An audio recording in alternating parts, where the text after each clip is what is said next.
Okay, so here is homework 8, problem number 6.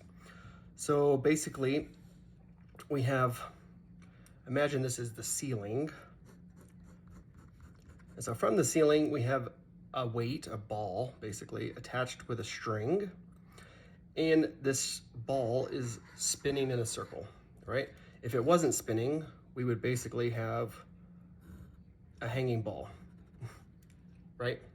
But it's spinning at some speed, and that is keeping it in this scenario, right? So it's spinning, and that spinning force is keeping it out at this angle. So the question is asking us how long per revolution. So basically, it's asking us what the period is, or the big T, so question mark. And then it's also asking what is the tension in this string here, right, to keep it suspended. So it's probably easier to solve the tension problem first. And then because what we need to solve the tension is the speed, and then we can take the speed and solve for the period. Because if we know how fast it's going, we know how fast it takes, or if we know how fast it's going, we know how long it's going to take to do one complete revolution. So we can find that pretty easy. So first, if you look, and I'm pretty sure that the theta was 15 degrees, but I'm not 100% because it actually cut off in my picture. But I'm pretty sure the theta was 15.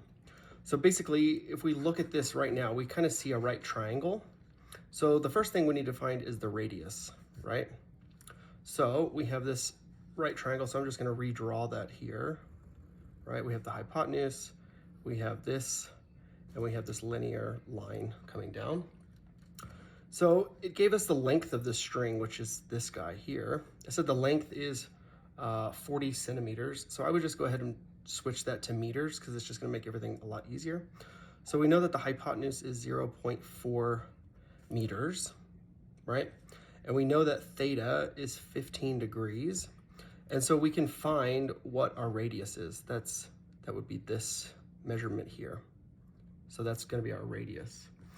So we can say, just with trig, we can say that the sine of any angle is equal to the opposite, which I'll just call this x because it's in the x coordinate. So it's going to be equal to x over the hypotenuse, h, right? So we know that it's 15. We have the measurement of our hypotenuse, so we can solve for this. So basically multiply both sides by the hypotenuse, and so we have the hypotenuse times the sine of theta is equal to the measurement of x, right? So we can plug in those numbers. We have 0.4 meters times the sine of 15 degrees, and that should give us a number. So 0.4 times the sine of 15.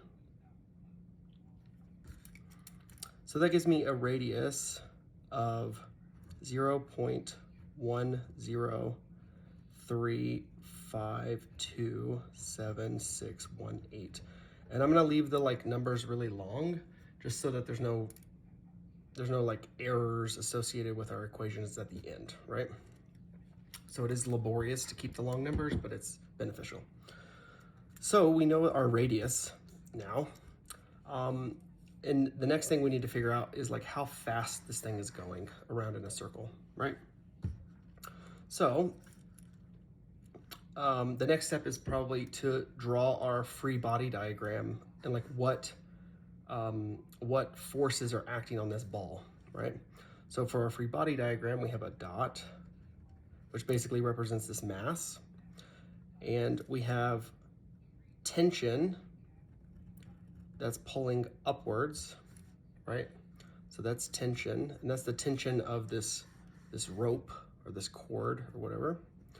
And then we have the weight, right? So that's mg of the mass. And since this is at an angle, we can actually break this tension force down into its x and its y components. So we can do a vector sum, right? And we have, I'm just going to denote it as tension in the x direction, and I'm just denoting it tension in the x direction because it's overall components of this tension force, right? And then we have this, which is our tension in the y-axis coordinate, right? So if we think about this like logically, what force would this portion of it be? So if we don't have a ball hanging and we just have something, say it's like being spun in a circle on the horizontal, right? We know that this force acting this direction is just the force, the centripetal force, right? So we can say that this ball spinning in this circle has a centripetal force, and that centripetal force is going to be equal to the tension component in the x direction, right?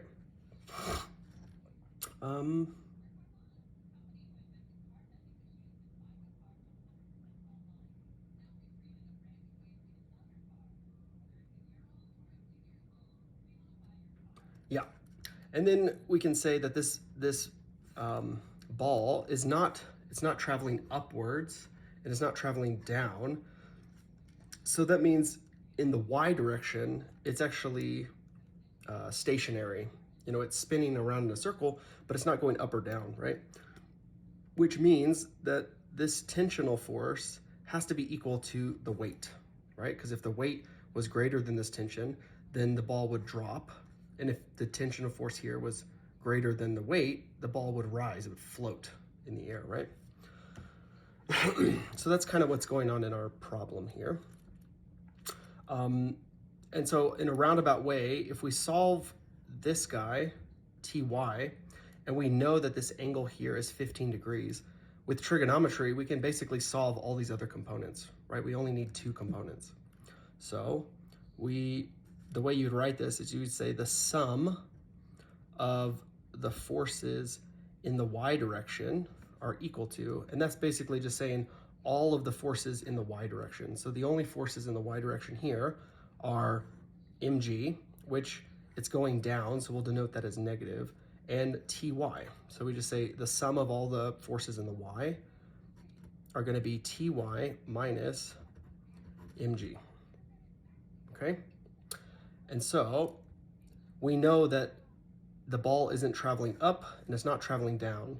So the sum of all the forces has to be 0 in the y direction at least. And so 0 is equal to ty minus mg. So we just rearrange that and we say ty, which is this guy, is equal to mg, right? Which that makes sense because we know that this tension component has to be equal but opposite of the weight on the ball, right? So we can calculate this pretty easily because we just plug in our numbers. So we have 9 kilograms times 9.8 meters per second squared, which is just gravity, and then the weight that they gave us. So 9 times 9.8. So the Ty is going to be 88.2 newtons, okay? So we can actually plug that in here. So I'll just redraw this real quick.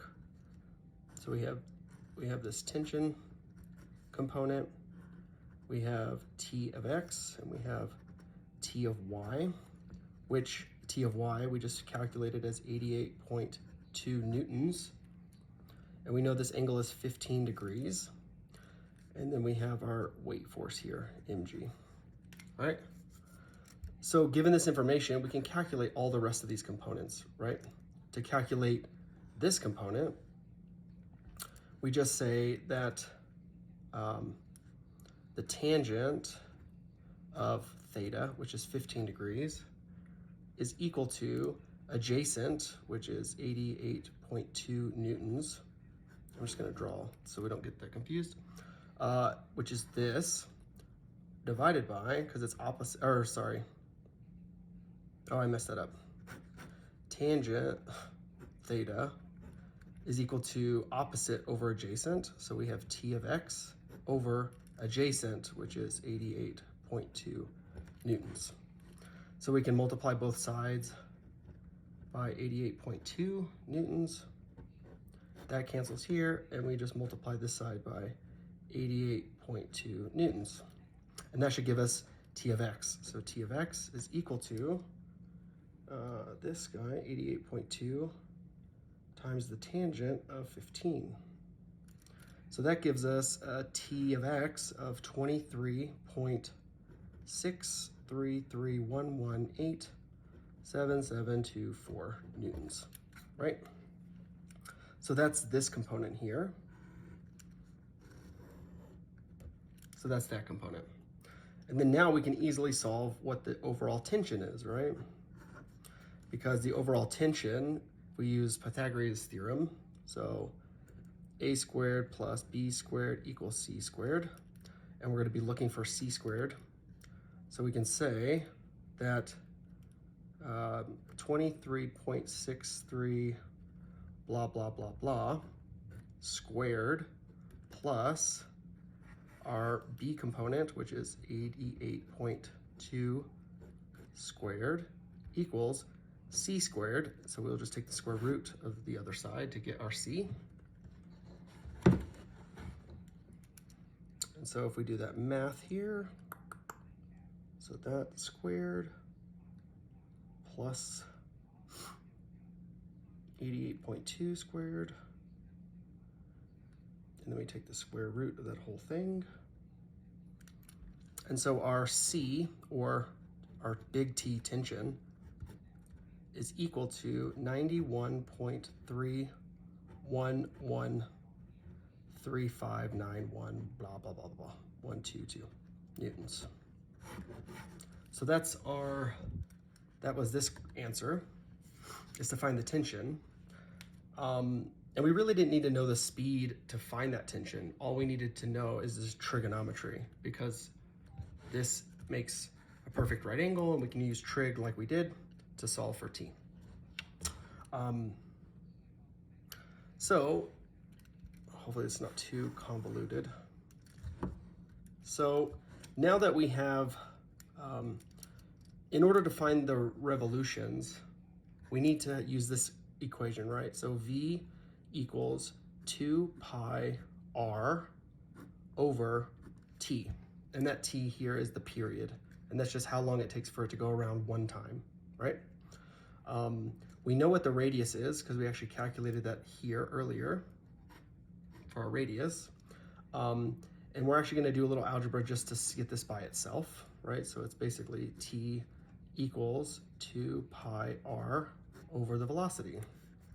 Now we don't have the velocity quite yet, but we can calculate it pretty easily because we know that centripetal force is equal to mv squared over r. And our centripetal force is actually this x component, right? Because that's the only force, if this thing is spinning in a circle, that's the only force that's pointing to the center of the circle, right, is t of x. And we just calculated what that value was. So we can do some algebra here to solve for the velocity. So to solve for the velocity, we say, the centripetal force times the radius over the mass, you take the square root of that, is equal to the velocity, okay? So you just plug in those numbers. So this is 23.6 blah, blah, blah, blah, blah, times our radius, which we got up here, which was 0.1035 blah, blah, blah, blah, blah, over the mass of the object, which was 9 kilograms, and we take the square root of that whole thing. So we'll just plug those numbers in. So 23 blah, blah, blah, times our radius divided by 9, and then we take the square root of that. And so that should give us a velocity of 0.5213956,158 meters per second, right? So now we have the velocity, but it didn't ask us for velocity. It actually asked us for the period.